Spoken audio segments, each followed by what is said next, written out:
할렐루야! 오늘도 주님을 예배하는 자리에 나온 모든 친구들을 주님의 이름으로 환영하고 축복합니다. 이번 주는 사순절 세 번째 주일인데요. 묵상 달력을 따라서 말씀을 잘 읽고 있나요? 혹시 깜빡한 친구들이 있다면 내일부터라도 다시 시작하면 돼요. 정해진 말씀을 매일매일 읽으면서 예수님의 크고 놀라우신 사랑을 발견할 수 있는 귀한 사순절 되기를 바랍니다. 이제 사도신경으로 우리의 신앙을 고백하겠습니다. 나는 전능하신 아버지 하나님, 천지의 창조주를 믿습니다. 나는 그의 유일하신 아들, 우리 주 예수 그리스도를 믿습니다. 그는 성령으로 잉태되어 동정녀 마리아에게서 나시고 본디오 빌라도에게 고난을 받아 십자가에 못 박혀 죽으시고 장사된 지 사흘 만에 죽은 자 가운데서 다시 살아나셨으며 하늘에 오르시어 전능하신 아버지 하나님 우편에 앉아 계시다가 거기로부터 살아있는 자와 죽은 자를 심판하러 오십니다. 나는 성령을 믿으며 거룩한 공교회와 성도의 교제와 죄를 용서받는 것과 몸의 부활과 영생을 믿습니다. 아멘. 다 함께 나는 예배자입니다 찬양을 큰 목소리로 불러볼게요.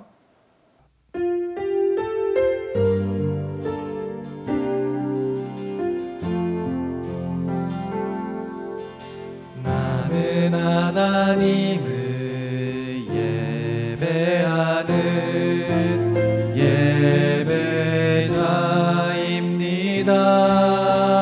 예배자입니다.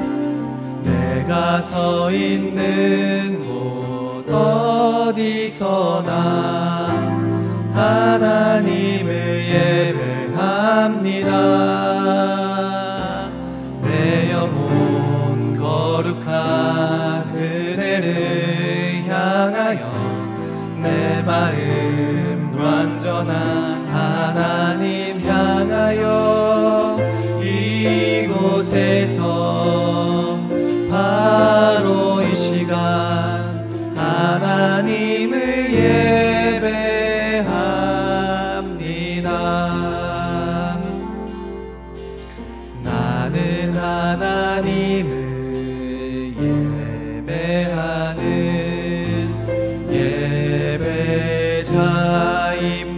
예배자입니다. 내가 서 있는 곳 어디서나 하나님을 예배합니다. 내 영혼 거룩한 은혜를 향하여 내 마음 완전한 하나님 향하여 이곳에서 바로 이 시간 하나님을 예배합니다.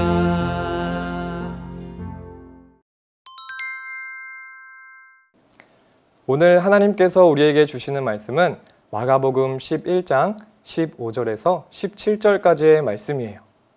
마가복음 11장 15절에서 17절까지의 말씀을 함께 읽어볼게요. 신약성경 74페이지에 있어요. 아직 성경을 찾지 못한 친구들은 화면을 보면서 다 같이 읽어보도록 할게요. 그들이 예루살렘에 들어가니라. 예수께서 성전에 들어가사 성전 안에서 매매하는 자들을 내쫓으시며 돈 바꾸는 자들의 상과 비둘기 파는 자들의 의자를 둘러 엎으시며 아무나 물건을 가지고 성전 안으로 지나다님을 허락하지 아니하시고 이에 가르쳐 이르시되 기록된 바 내 집은 만민이 기도하는 집이라 칭함을 받으리라고 하지 아니하였느냐. 너희는 강도의 소굴을 만들었도다 하시매. 기도하겠습니다. 하나님 아버지, 오늘도 우리를 예배의 자리에 초대해 주셔서 감사합니다. 이 시간 우리들의 눈과 귀와 마음을 열어주셔서 하나님의 말씀에 집중할 수 있도록 도와주세요. 성령님 함께해 주셔서 하나님이 기뻐하시는 예배 될 수 있도록 우리를 인도해 주세요. 예수님 이름으로 기도합니다. 아멘. 오늘은 모든 사람이 기도하는 집이라는 제목으로 하나님의 말씀을 나누어 보려고 해요. 우리 친구들은 예수님 하면 어떤 모습이 가장 먼저 떠오르나요? 친절하게 하나님의 말씀을 가르쳐 주시고 아픈 사람들의 병을 고쳐주시고 우리와 함께 웃어주시고 또 울어주시는 그런 따뜻한 예수님의 모습이 많이 떠오를 것 같아요. 그런데 이런 예수님께서 엄청나게 화를 내신 적이 있어요. 사랑이 많으시고 인자하신 예수님께서 도대체 왜 화를 내셨던 걸까요? 오늘 설교를 통해서 함께 배워보도록 해요. 예수님께서는 유월절을 맞아 성전이 있는 예루살렘으로 올라가셨어요. 유월절이 어떤 날이죠? 그래요. 하나님이 모세를 보내주셔서 이스라엘 백성들이 애굽에서부터 나올 수 있게 된 것을 기념하는 날이에요. 그래서 유월절은 이스라엘 사람들에게 아주 중요한 의미가 있는 날이기 때문에 이스라엘 전국에 있는 사람들뿐만 아니라 외국에 사는 이스라엘 사람들도 성전을 찾아와 제사 드리는 아주 큰 명절이었어요. 그래서 예수님도 유월절을 맞아 성전으로 가셨던 거예요. 이게 뭘까요? 예수님 당시의 성전 모습이에요. 성경을 연구하는 학자들이 예수님 당시의 성전 모습을 재현해 보면 이런 모습일 것이다 라고 만들어 놓은 모형이에요. 어때요? 정말 크죠? 마치 어떤 성처럼 성벽이 있고 그 중심에 성전이 있어요. 이런 곳에 들어간다고 한번 상상을 해보세요. 정말 근사하겠죠? 이곳에는 어떤 사람들이 있었을까요? 아무래도 성전이니까 여기저기서 기도를 하는 사람들, 말씀을 읽는 사람들도 보일 것 같아요. 그런데 예수님이 보신 것은 전혀 다른 모습이었어요. 그곳에는 제사에 쓰일 제물을 사고 파는 사람들로 가득했어요. 왜 이렇게 장사하는 사람들이 성전 마당에 있었을까요? 멀리서부터 오는 사람들의 경우에 제물을 바치려고 데려오던 짐승들이 도중에 병에 걸리거나 다칠 수도 있었을 거예요. 하나님께 드리는 제물은 깨끗하고 온전해야 하는데 문제가 생기면 제물로 쓸 수가 없었거든요. 바로 이런 사람들을 위해서 제사에 쓰일 양과 염소, 비둘기 같은 동물들이 잔뜩 있었던 거예요. 여러분 한번 생각을 해보세요. 양과 염소는 울어대지, 비둘기는 푸드득거리지, 짐승의 냄새들도 났을 것 같아요. 그리고 성전 마당을 지름길처럼 사용하면서 각종 물건을 파는 사람들이 지나다니기도 했어요. 돈을 바꿔주는 사람들까지 있었어요. 돈을 바꿔주는 사람들은 왜 있었냐고요? 이스라엘 사람들이 재물을 사거나 또 성전에 헌금을 낼 때 다른 돈은 사용하지 못하도록 했기 때문이에요. 대신 성전에서만 쓰이는 돈으로 바꾼 다음에 물건을 사거나 헌금을 해야 했어요. 이런 장면을 생각해 보니까 어때요? 정말 소란스럽고 정신이 하나도 없죠? 여기가 성전 마당인지 시장인지 알 수 없을 정도였어요. 자, 이렇게 소란스러운 모습을 보신 우리 예수님, 어떻게 하셨을까요? 예수님은 돈을 바꿔주는 사람들의 책상과 비둘기 파는 사람들의 의자를 엎으셨어요. 그리고 장사하는 사람들을 쫓아내시면서 이렇게 말씀하셨어요. 우리 다 함께 읽어볼까요?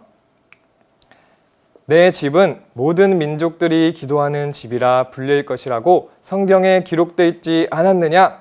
그런데 너희는 이곳을 강도의 소굴로 만들어 버렸다. 여러분, 성전은 어떤 곳인가요? 예수님이 말씀해 주신 것처럼 모든 사람들이 하나님께 나와서 기도를 드리는 곳이에요. 찬양이 드려지는 곳이고 말씀이 전해지는 곳, 하나님이 우리를 만나주시는 곳이에요. 그런데 지금 성전 마당에서 벌어지고 있는 일들 때문에 하나님께 예배드리고 싶던 사람들이 온전히 기도할 수 없게 되어버린 거죠. 전도사님 잠깐만요. 그런데 성전 마당에서 장사하는 거니까 괜찮지 않나요? 이렇게 물어보는 친구들도 있을 것 같은데요. 정말 좋은 질문이에요. 자, 다시 성전 사진을 한번 볼까요? 사람들이 장사를 하고 돈을 바꾸어 주었던 성전 마당은 바로 여기인데요.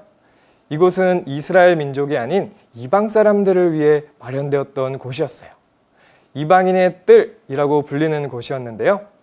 이방인들은 이스라엘 민족만 들어갈 수 있는 곳, 또 제사장만 들어갈 수 있는 이런 곳에는 들어갈 수 없었기 때문에 오직 이 마당에서만 하나님께 예배할 수 있었던 거예요. 그런데 그 마당을 시장처럼 사용하면서 장사를 했으니까 다른 민족들이 기도할 수 있는 유일한 장소가 사라져버리게 된 거죠.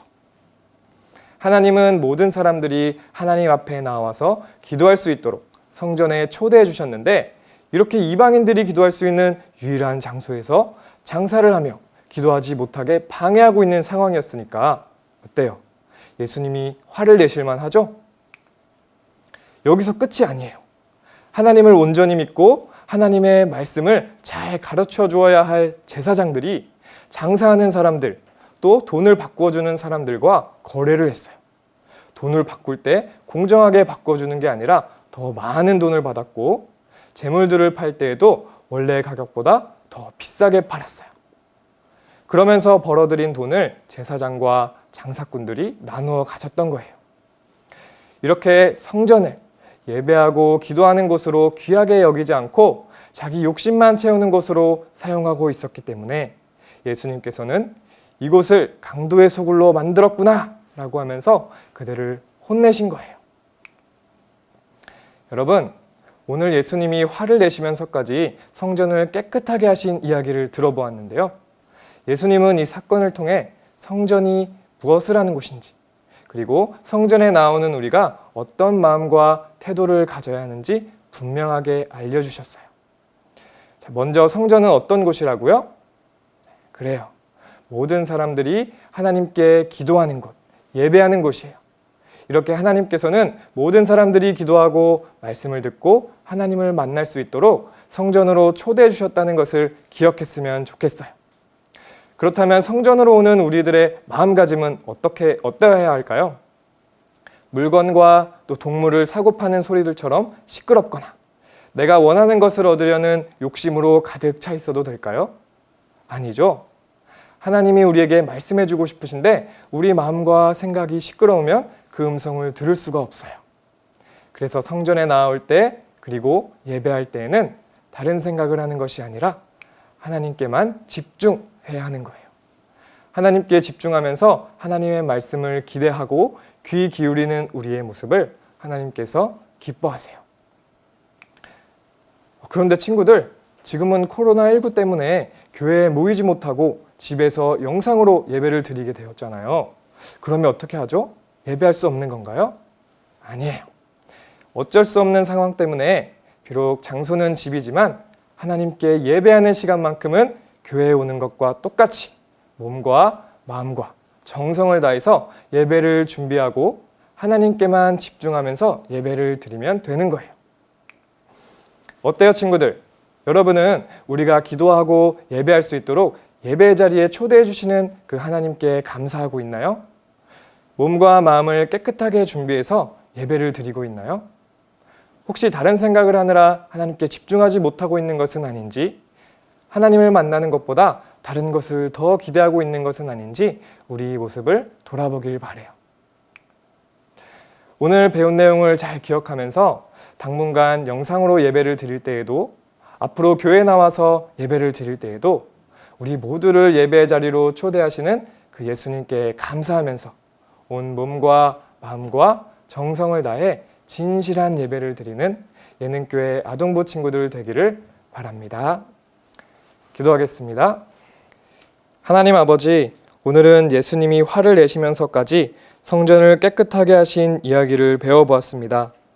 성전은 모든 사람이 기도하는 집이라는 것을 배웠고, 하나님은 모든 사람들이 예배의 자리에 나오기를 원하시는 분이라는 것도 알게 되었습니다. 우리를 불러주시는 하나님의 초대에 늘 감사하는 친구들 될 수 있도록 도와주시고, 하나님께 예배할 때에 우리의 시끄러운 생각과 마음들을 조용히 정리하고 오직 하나님께만 집중하는 모두가 될 수 있도록 도와주세요. 우리 친구들이 어디에 있든지 온 마음과 정성을 다해서 진실한 예배를 드리는 예배자가 될 수 있도록 축복해 주세요. 감사하며 예수님 이름으로 기도합니다. 아멘. 주기도문으로 오늘의 예배를 마치겠습니다. 하늘에 계신 우리 아버지, 아버지의 이름을 거룩하게 하시며 아버지의 나라가 오게 하시며 아버지의 뜻이 하늘에서와 같이 땅에서도 이루어지게 하소서. 오늘 우리에게 일용할 양식을 주시고 우리가 우리에게 잘못한 사람을 용서하여 준 것 같이 우리 죄를 용서하여 주시고 우리를 시험에 빠지지 않게 하시고 악에서 구하소서. 나라와 권능과 영광이 영원히 아버지의 것입니다. 아멘. 예능교회 아동부 친구들, 한 주 동안 잘 지내고 다음 주에 만나요.